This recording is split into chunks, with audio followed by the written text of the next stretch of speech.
Greetings, people of the interwebs. It is Dan here, and good God, I'm pissed off.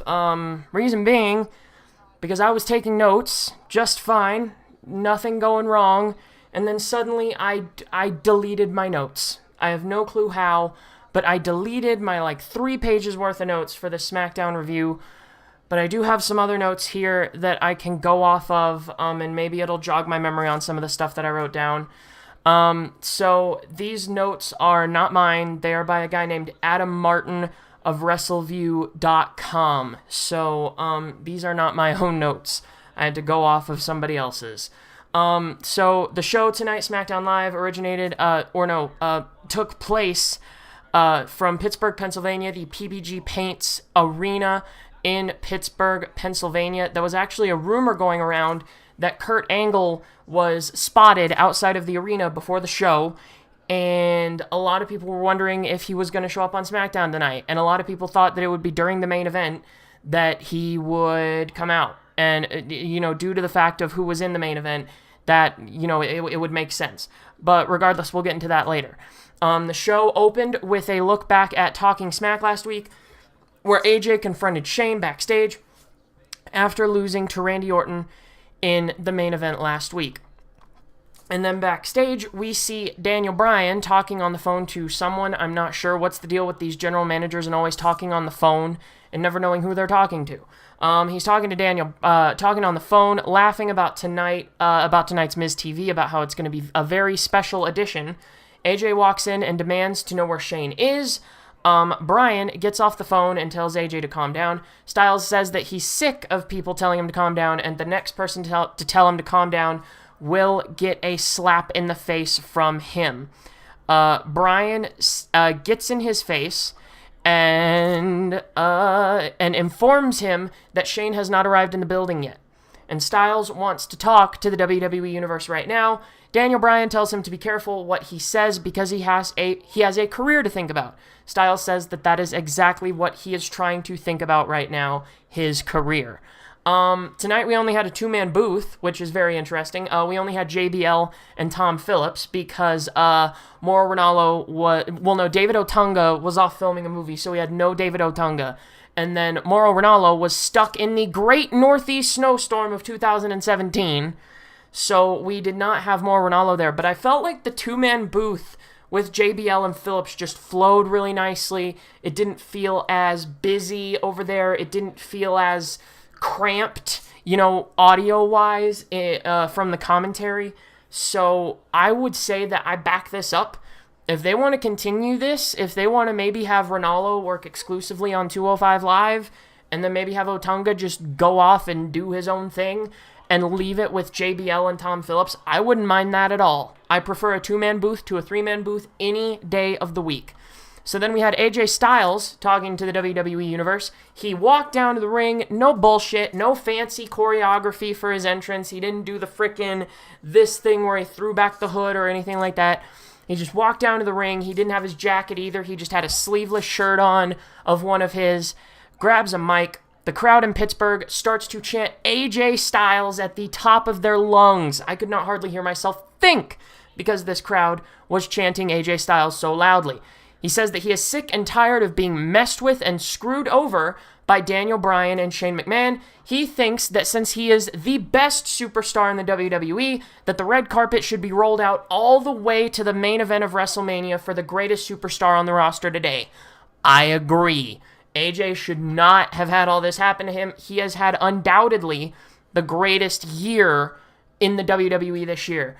Styles brought up John Cena, said that he did not have to jump through hoops like a circus monkey, like he's had to. He admits to getting beat by the great John Cena, but that he accepted it after the Royal Rumble. Styles said that he expected his rematch and instead got a triple threat match that he did not lose. He did not get beat in that. He did not get pinned. He did not get submitted. Bray Wyatt pinned John Cena in that match. He reminds everyone that he did not even get a rematch after that and that he instead got put into the Elimination Chamber match with 5 other guys. Then Styles brought up that he again did not get his contracted rematch and that he was instead put into a 10-man battle royal to determine the number 1 contender, which he clearly won but then was forced into a rematch with Luke Harper due to controversy, and he also won clean as a whistle against Luke Harper and did not get his rematch still. Pinned Luke Harper to the mat, 1, 2, 3. He points out that Randy Orton burned down Bray Wyatt's house and he never got arrested. He never went to jail. Instead, Orton got a spot in the main event of WrestleMania. He said that he said that anyone that knows this business knows that he had the best 2016 of anyone else. Says that he takes credit for putting butts in the seats. He says, I am the reason that SmackDown is where it is. I'm the reason your butts are in the seats right now. I'm the reason everyone's tuning into pay-per-views, and I'm the reason that people are subscribing to the WWE Network. You can't really dispute that now, can you? Because honestly, 2016 was the most prosperous year for WWE, and a lot of that was due to the arrival of AJ Styles. Styles points out how he's had the best year, no doubt, on the card, but yet he does not even have an opponent for a match at WrestleMania this year. He refers to Daniel Bryan. He says, I could just go back and knock the kale chips right out of Daniel Bryan's mouth, but he's just a puppet here in the WWE. But he points out that he instead needs to have a conversation with Shane McMahon tonight about his career. And Styles says, if I have one. And he, at this point, throws the microphone down and walks back up the ramp. Then we had the opening match of the night. We had Becky Lynch versus Natalya. There were some early, hard shoves between Becky and Natalya. Becky landed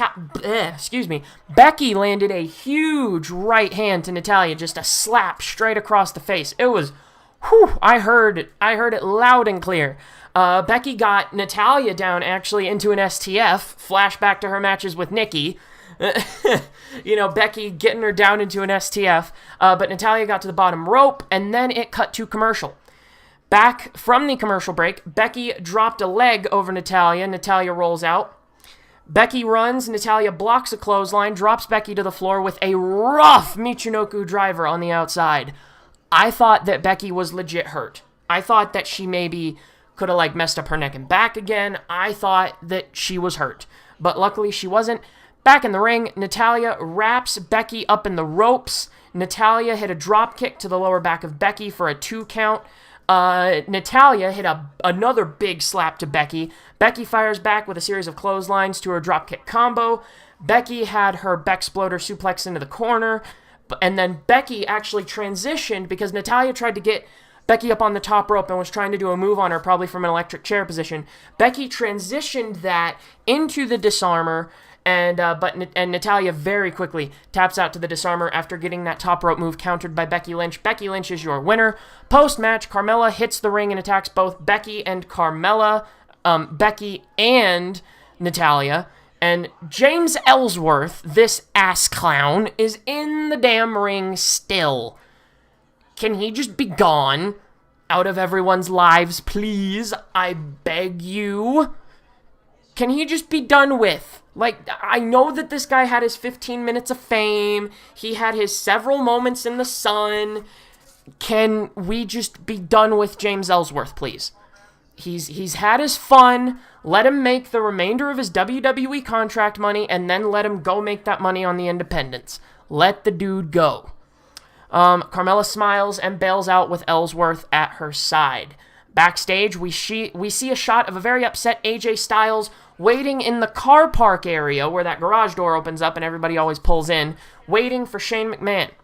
Then we had a highlight package of John Cena at the Kids' Choice Awards, blah, blah, blah. Then we had the very special edition of Miz TV coming up next after the commercial break. But first, when we came back, Carmella was backstage with James Ellsworth when she was asked to explain her actions. Carmella basically said, because Mania, that's why. In much fewer words, she essentially just said, every girl on the SmackDown roster is fighting for the title. You need to get your shots in before Mania, blah, blah, blah. then this was the special edition of Miz TV. This is kind of where I'm glad that this guy took more extensive notes than I did, because I couldn't really keep track during this segment. So in my original notes, I didn't have anything too exact on the Miz TV segment, but luckily this guy did. We go live to the ring where the Miz is in ring with Maurice. He introduces a very special edition of Miz TV. Miz said that his guests tonight are high profile, that it was himself and his wife Maurice. He had footage played from last week on SmackDown when Cena and Bella defeated Ellsworth, the ass clown, and Carmella.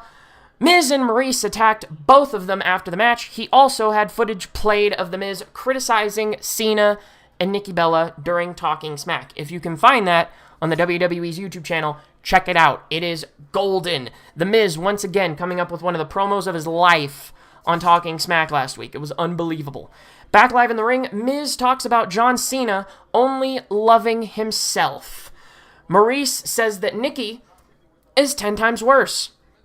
Miz brings up Nikki not wanting something aired on Total Divas on the E! Network.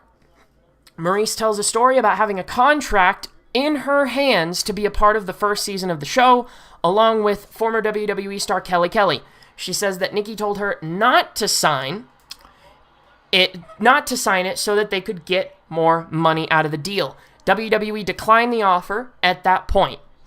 Maurice brings up how she uses John Cena as clout and how she is, quote, untouchable, because Maurice said something along the lines of, well, I wanted to get another contract, and Nikki said, oh, don't worry, I'll work it out. I'm dating Cena, I'm untouchable. So that was basically what that was. She notes how this helped reintroduce the Bella Twins back to WWE television, and she texted Maurice hoping that she didn't mind. Maurice talks about Nikki stealing money and time away from her, that she wants to make Nikki suffer. And then she says that she will expose Nikki for who she really is, which is a lying, backstabbing bitch.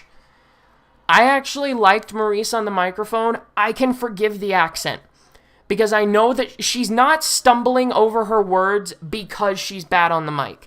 She's stumbling over her words because she's got that French-Canadian accent thing that kind of causes her to stumble every once in a while. So I'm not really going to blame her for that, but this was a good promo, all in all. Here come John Cena and Nikki Bella to John Cena's theme music. Cena and Nikki hit the ring as Miz and Maurice bail out. Nikki grabs a mic and tells Cena to hold off because she wants to talk. She calls Maurice crazy and points out that if she had the power to block her job, why the hell is she here today? Nikki claims that Maurice stabbed her and her sister in the back. She calls Maurice embarrassing and how she really steals the money away from the fans by only standing out here and squeezing the arms of the joke of a man called The Miz like a blow-up doll. Nikki wants to give Maurice the opportunity to prove herself so that she can kick her ass. Nikki drops the mic as Miz starts smiling at ringside. Miz says Nikki doesn't get to book matches and asks who she thinks she is. Does she think she's John Cena? He informs Nikki that she isn't getting a fight and that she has nothing to prove inside that WWE ring. Miz says that Miz TV is over. Not so fast, though. Daniel Bryan's music hits. He walks out to interrupt. He's not pleased. Hang on, I apologize. He's not pleased because Miz promised him a special edition of Miz TV, and instead all Miz did was run his mouth and run away just like every Miz TV, in the words of Daniel Bryan. Bryan says that Miz not delivering makes him want to punch him in the face. He says that clip that he played from Talking Smack reminds him of how many times Miz interrupted him and reminds him that he can't compete in a WWE ring anymore, and that makes him want to really punch him in the face. Bryan is also not pleased that he is forced to watch Miz attempt to wrestle in the ring. He adds the fact that he can't punch Miz in the face, and Miz knows that makes him want to do it even more. Bryan knows two people who can punch him in the face, though, and he books John Cena and Nikki Bella versus The Miz and Maurice for WrestleMania, the ultimate thrill ride, as they are now booking the event. That is the catchphrase. Backstage, we still see AJ Styles standing there waiting in the car park area for Shane McMahon. This was the ongoing story of the show. And apparently it was announced that Randall Keith Orton, would address the WWE Champion Bray Wyatt later on tonight. Up next was Alexa Bliss versus Mickie James in a non-title match. Bliss and James started shoving each other back and forth, then got into a hair lockup. They were ripping each other's hair out of their heads. It honestly started getting difficult to watch after a bit. James tosses Bliss down while still locked up. They stand back up. The referee finally breaks up the hold. Bliss works over James in the corner. Bliss pulls James out by her legs from under the ropes and plants her hard on the floor. This was a hard bump. It was rough for me to watch because I thought Mickie might be legit hurt. Then we went to commercial break again. Back live. Bliss is tossed down face first by James, who gets a single leg Boston Crab. Looked great, by the way. Mickie James' single leg Boston Crab looks really damn good. Bliss crawls, gets to the bottom rope, breaks it up.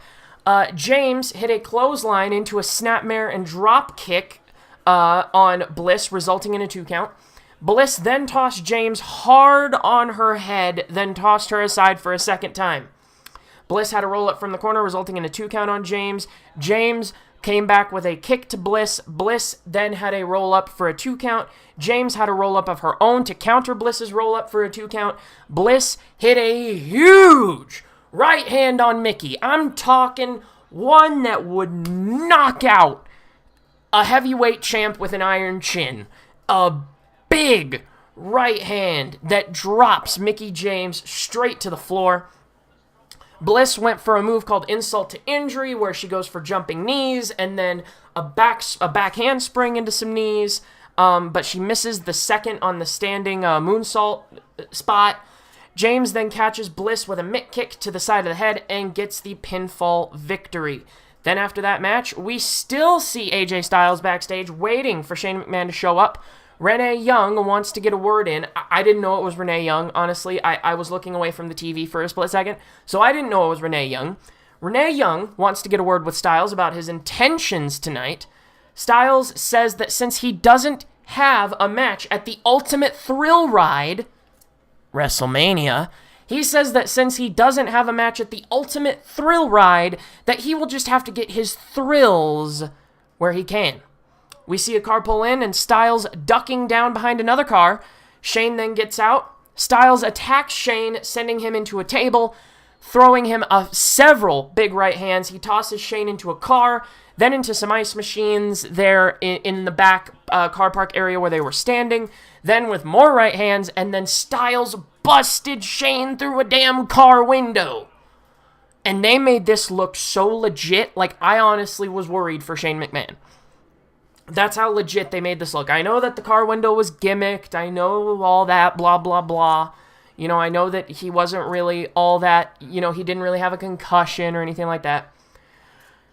He looks down at Shane, saying he asked for this. Fit Finlay shows up to break up the confrontation. Fit Finlay, man. I haven't seen Fit Finlay in forever. He looks fantastic, man. Fit Finlay looks great. Shane is busted open over his head as Styles gets in a quick boot to the head before finally leaving. And it was Renee Young that actually got down on the floor and was like, oh my god, he's bleeding. So Renee Young actually getting a little bit involved in this confrontation. Then immediately after that, we went to another commercial break. Backstage, WWE medical staff checking in on Shane McMahon. And one thing I noticed, I recognized the specific doctor, the specific jackass who was checking on Shane McMahon. I recognized this man. It was Chris Amon.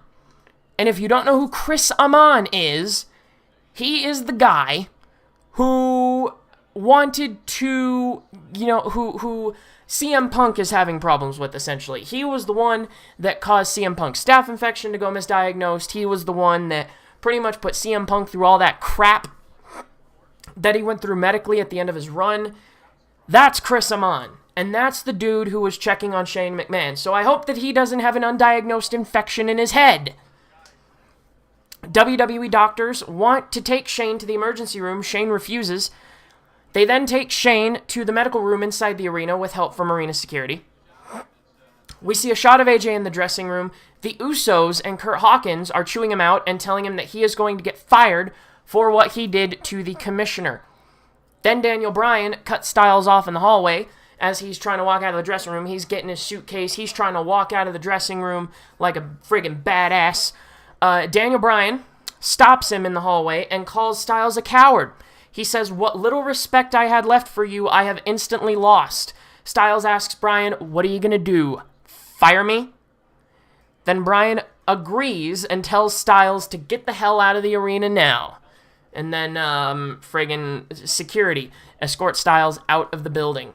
Then we had a pointless match between Mojo Rawley and Dolph Ziggler. Here's how I can tell you what happened.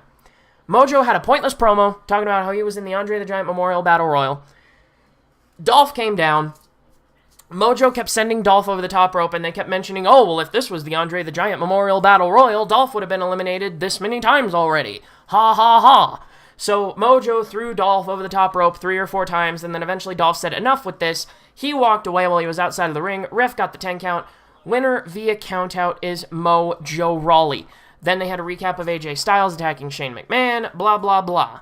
Then we had Neville cutting a promo backstage talking about it doesn't matter who wins the Fatal 5-Way Challenge tonight on 205 Live. He's going to pulverize them at WrestleMania. Then we had one of the better segments of the night. There wasn't a lot of wrestling on this particular edition of SmackDown, but I actually don't mind there not being a lot of wrestling tonight because all the non-wrestling stuff was setting things up for WrestleMania, and that's what you need to do this close to WrestleMania when you don't have all your matches sealed, signed, sealed, and delivered. You need to have these matches set up and have building blocks towards WrestleMania, and that's what all of the non-wrestling content did in this show. So I actually don't mind there not being a lot of wrestling tonight on SmackDown. Randy Orton addressing Bray Wyatt. Orton grabs a mic, talks about how he was waiting for months and months. He says, you can learn a lot from a viper. He says that he was waiting like a snake in the grass regarding Bray Wyatt and the Wyatt family. He said that he had to figure out the right time, and he had to strike when the time was perfect. And then he had to figure out where to hit Wyatt that would hurt the most. Orton talked about joining the Wyatts, and as he got closer to Wyatt, the venom ran through his veins deeper and deeper. And then he discussed destroying the one thing that Bray Wyatt loves, Sister Abigail. Orton says that as the fire burned bright and he heard her screams, suddenly the new face of fear had fear written all over his face. Said that Wyatt was afraid to be alone, and that is exactly what he is. He is indeed alone. Orton says that at WrestleMania he will take everything that means anything to Wyatt, including the WWE Championship. We get an interruption. Bray Wyatt comes up on the Titantron. Says Orton was absolutely right. He was alone. He was shattered until he found his way back home, or what was left of it. Wyatt says that Sister Abigail is the spawn of Satan himself and appears to be kneeling on the rubble of the house that Orton burned down. He was kneeling in the floor right above Sister Abigail's remains where Randy burned it. He describes himself as the Lord of Lords and the all-seeing, all-knowing, and omniscient. Says that Sister Abigail bestowed her powers onto him, so he is now the omniscient Lord of Lords. It is my duty to purge all of the infidels in my life, and I will start with you. I'm born again, Randy. In her ashes, I baptize myself. Wyatt removes the wood floors and starts rubbing Sister Abigail's remains all over his body and face. Wyatt, with his face covered in dirt, ends the promo by saying, "Follow the buzzards," and he screams. To end the promo, screen goes dark. Then, up next, for the main event, before the main event, but for the main event, we had American Alpha versus the Usos. I'll get into that. We had footage from last week showing Baron Corbin attacking Dean Ambrose. Corbin is asked if he crossed the line. Corbin says that he did not cross the line because there are no lines, only actions and consequences. Says Ambrose is the one who came looking for him. He describes himself as the man who puts people down. And Corbin suggests taking away Ambrose's Intercontinental Championship at WrestleMania. It is all but booked, ladies and gentlemen. It will be Baron Corbin versus Dean Ambrose for the Intercontinental belt at WrestleMania.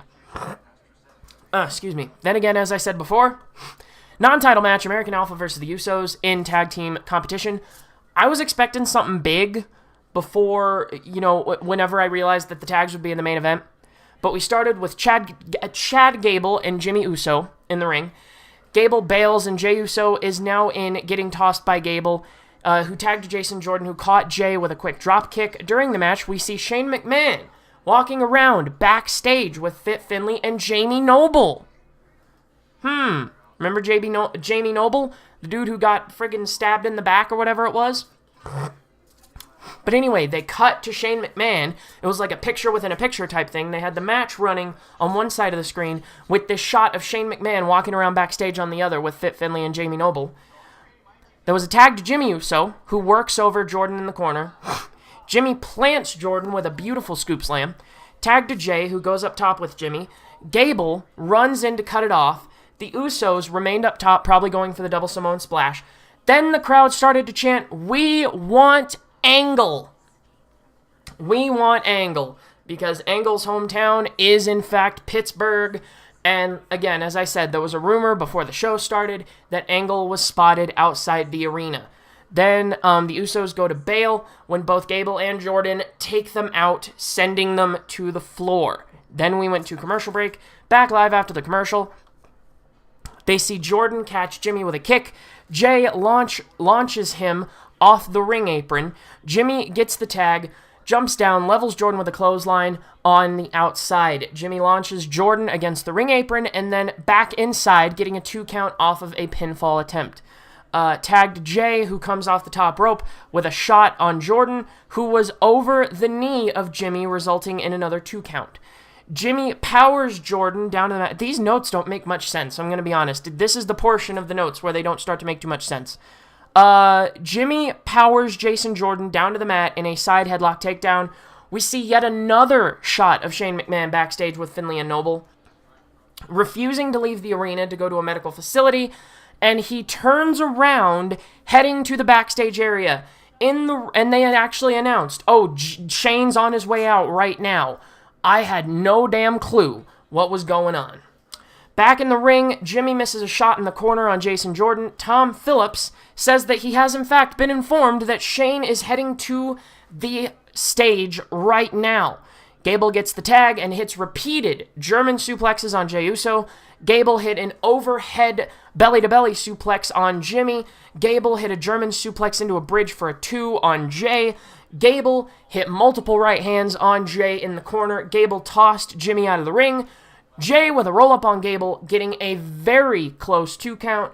Tag to Jordan, and after Jay misses a high kick, Jimmy dumps Gable off the corner. Gable got caught up in the second turnbuckle. Jimmy with a super kick to Jordan, and Jay gets the pinfall on Jason Jordan for the 1-2-3. So the Usos win in the main event tonight. Backstage, we saw Shane McMahon in gorilla position. I started freaking the hell out when I saw Shane McMahon in gorilla position. I didn't even know what to think, and he grabbed a microphone. He walked out on the stage with a mic in his hand, shirt ripped up, walked out with his jacket, just looking beat up and battered, and he simply says, AJ Styles says that he doesn't have an opponent for WrestleMania. He does now. And then the show went off the air, faded to black completely, came to a close. So that was your SmackDown Live for March the 14th, 2017. I'm really sorry that this one may have been a little bit short on pure content, just because, like I said, I lost my notes. I would normally have something a little bit more unique, something a little bit more me. I would have added in a couple of more touches of humor here and there. But, after I lost my notes, I just wanted to find something that could get me through the review, and then, just get into the review. So thank you guys so much for bearing with me with this little mishap that I had. But regardless, I hope that you did enjoy this review. If you did, please do leave a like button. Please do leave a like down below. Also, comment down below. Let me know what you thought of the A show tonight, SmackDown Live. Let me know what you thought down in the comments. Also, do not forget to click the little red button down below and subscribe and ring the bell so that you never miss a video or anything that I do here on YouTube.com. Also, do not forget to share the video if you do feel like it. Last night's Raw review has been getting shared like crazy. It is up over 2,000 views. That is madness. Thank you guys so much for the support on the Monday Night Raw review last night. That was absolutely incredible. My most viewed WWE video to date. So thank you guys so very much for that, for the support last night. That is all from me. Thank you guys so much for watching last night and today. You guys keep yourselves safe. I'll see you tomorrow for NXT review. But until then, like I said, you keep yourself safe. And I'll see you at a later date. Farewell.